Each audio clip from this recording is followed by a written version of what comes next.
Today was the big day, and sure enough, what do we see? Big greens, big greens. So smash that like button because this guy called it. I keep telling people, I've got something going here. I don't know what it is, but I'm on a roll right now. This hat, I like this hat. I found myself wearing it today to keep the sun out of my eyes because it's hot. It's hot. It's so hot. I'm sure it's hot where you are too, and you understand. I'm just going to dress myself however I want. Deal with it. Let's move into the charts. I have SPY, IWM, VIX, and AMC pulled up right now in the daily time frames, and what you're going to see is a lot of green, big green, except on VIX, which is big red, because that's what the volatility index tends to do. That's a fear index. People like it when the stocks go up, and so the VIX goes down. This is kind of the relationship. Pretty simple one-to-one. Let's talk about it. This is big. This is a really big deal. Big deal. Big deal. Big green. Big green. Okay, so seeing a high today above 400 was fantastic. Ultimately, we wanted to get above the high from 722, which was at around 400, and to get to close above there at 401, big deal. This is a new high. This confirms a new uptrend, and I think we're looking at a brand new motive wave, and that is fantastic. If you're in my CAPIVI ION subscription, you're getting my charts, and you're seeing that this could really potentially be a very, very, very bullish move we're about to make. If you want to subscribe to CAPIVI ION, hit join below. You might have to be on a PC to do it. I do have a post under the community tab where you can give me your Discord username and I'll give you permission and access to a private channel in my server where I have a lot of charts, tons of charts. Okay, moving on to IWM, a similar story as SPY. I'm gonna try to keep this mic up to my face here.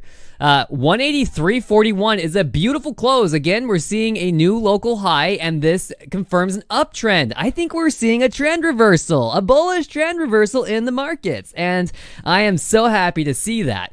AMC did ride that momentum today, forming a bullish hammer. Yes, that is a true bullish hammer. Look at it. Bask in its glory. The RSI bouncing up off of 45. So I like to give that 50 level 5 points plus or minus on AMC to really decide whether or not the momentum is shifting bullishly or bearishly. And here we had a bounce off that 45 level. I'm thinking that's failure of the bears and success of the bulls. This looks like a bottom to me. And I will go into the 1 minute chart. Let's just do that first. Let's go look at AMC because that's what people want to see. People want to see AMC, which I don't know. I'm feeling like AMC and GameStop, they've got one more shot to make a big squeeze, and it's like right now. It's like in the next few months. If they don't squeeze, then whatever. I'm done with them. But for right now, I'm thinking we're looking for at least a rally. So this is a daily chart. This is actually a CAPIVI ION chart I have, but I'm gonna share it here. People like AMC, so let's do it. The reason why I think that this consolidation pattern was so confusing is because it's a reverse triangle, and it actually started with a back-to-back three-wave pattern, and this makes a very complex 3-3-5 reverse consolidation nonsense pattern. It's actually pretty typical, but it's not unusual to be confused by this because as you have pushes higher, you get these motive waveform structures, which are 5 waveforms. There's five waves in a motive wave, right? And then they agree with the trend of 1 degree higher. So in this case, if your corrective bounce is up, then you get a motive wave, and that might look like the start of a larger trend. But when the corrective wave after that motive wave exceeds a certain threshold, suddenly it's just another 3-3 pattern, another 1-2-3. So let me explain. So as the price rallied here, we got a motive wave, and I was like, nice, this is probably a wave 1. And then the price makes the zigzag, and the zigzag is exactly what it sounds like. You go 1, 2, and 3. That's a corrective waveform, a 3 waveform. Now, what followed was another motive wave. So it looks like we've got this big 1, 2, 3, and it looks amazing. But the truth is that could just be what's called a zigzag, a big zigzag. All right, where you just connect 1 to 2 to 3, and the first two, or the first and the last legs, as I say, A and C, are going to look like motive waves. And then what the price does is it reverses. And once the price makes enough closes or a significant low below the height of that first rally, that first motive wave, then the count is no longer valid. And there's been a lot of discussion about whether or not that's true, how that works. I believe that this wave count is broken. I honestly think that we're going to see a new local high in AMC with this next rally, maybe the everything rally. The everything rally is on deck. On deck. I'm thinking that tomorrow's GDP data, if it's not terrible, could actually start that big rally where we have this massive relief rally. And I think that it'll be a good time if you're positioned properly, because I know retail got bearish, right? Retail got really bearish. I was the first bear, okay? I was the one getting yelled at for buying puts. But whatever. So here we go. What do we see? On AMC, we have a series of red candles that don't overlap price very much, and this is a vertical run down in Bukowski pattern analysis. And Obi-Wan called this out on the second day that it was happening. So that is awesome. There's nothing better than calling a vertical run down and nailing it. So what happens after a vertical run down is typically you have a slingshot effect where the price has dropped too far, too fast, and then there's a big rocket ship that shoots towards the sky as the price rises. But guess what? I think there's a problem here, and the problem is actually going to be getting above that $18 level. The RSI right now, as it has bounced at 45, it's going to need to make a solid push into the overbought area in order to avoid a bearish divergence. That is to say, as the price rises, the average gains versus the average losses on the time scale, and of course these are EMA, a combination of EMAs, but the average price rises need to vastly overcome the average losses. So that means that the longer it takes AMC to get up towards that $18 level, the less likely the price is to continue in a bullish way. You want to watch AMC. If you're bullish on AMC, you want to see the price race towards 18. And I mean by race, I mean it needs to get there by the end of next week probably. If it takes longer than a week to get to that level, then what's probably going to happen is when the price does eventually get this high or even higher, it might even set a new high. If it takes too long, the RSI might not even reach that last prior high.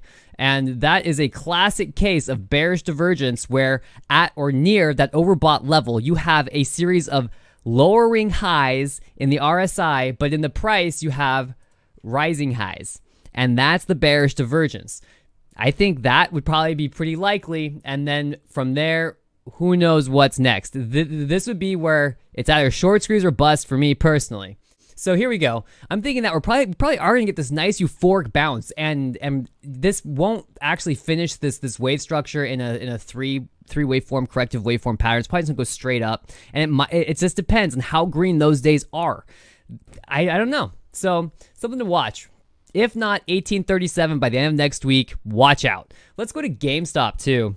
I'm trying to talk loud. I don't have my headphones on because I wanted to wear the hat, and that just means I can't wear my headphones, which means I can't check my levels or hear myself. I thought that GME could be in this nice rounding bottom, and getting this, that is a sweet reversal candle. It really is. Again, that nice flex in the RSI, volume's low, IV's dropping, and AMC's kind of showing that too, the low volume. It's going to take a lot more volume, guys. A lot more volume.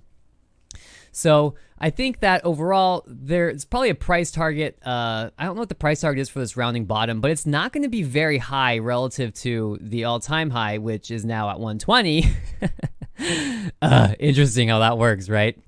I wonder what that stock split really did. There's probably something here with these two stocks that retail investors are not understanding at all, and never will.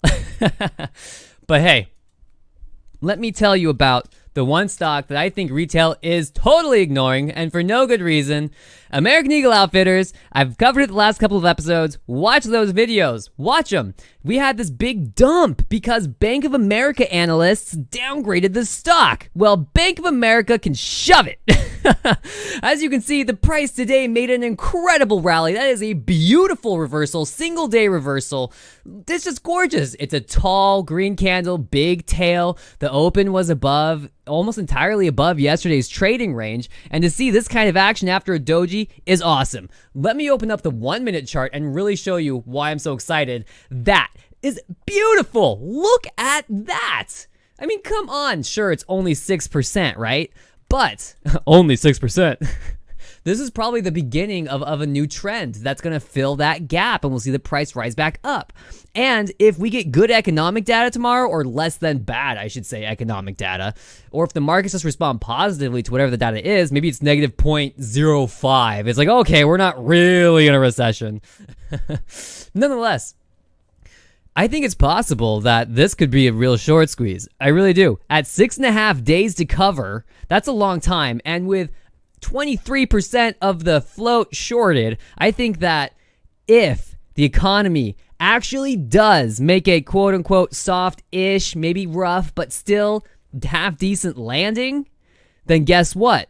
Consumer sentiment is going to reverse, and these kinds of stocks that are based on consumer spending are going to recover. And American Eagle Outfitters, I think, absolutely fits that bill. They have turned a profit, I think. Well, I'll have to check on this, but I don't think they reported negative earnings. I know they missed estimates during the pandemic lows and such, but I don't think they actually reported a loss.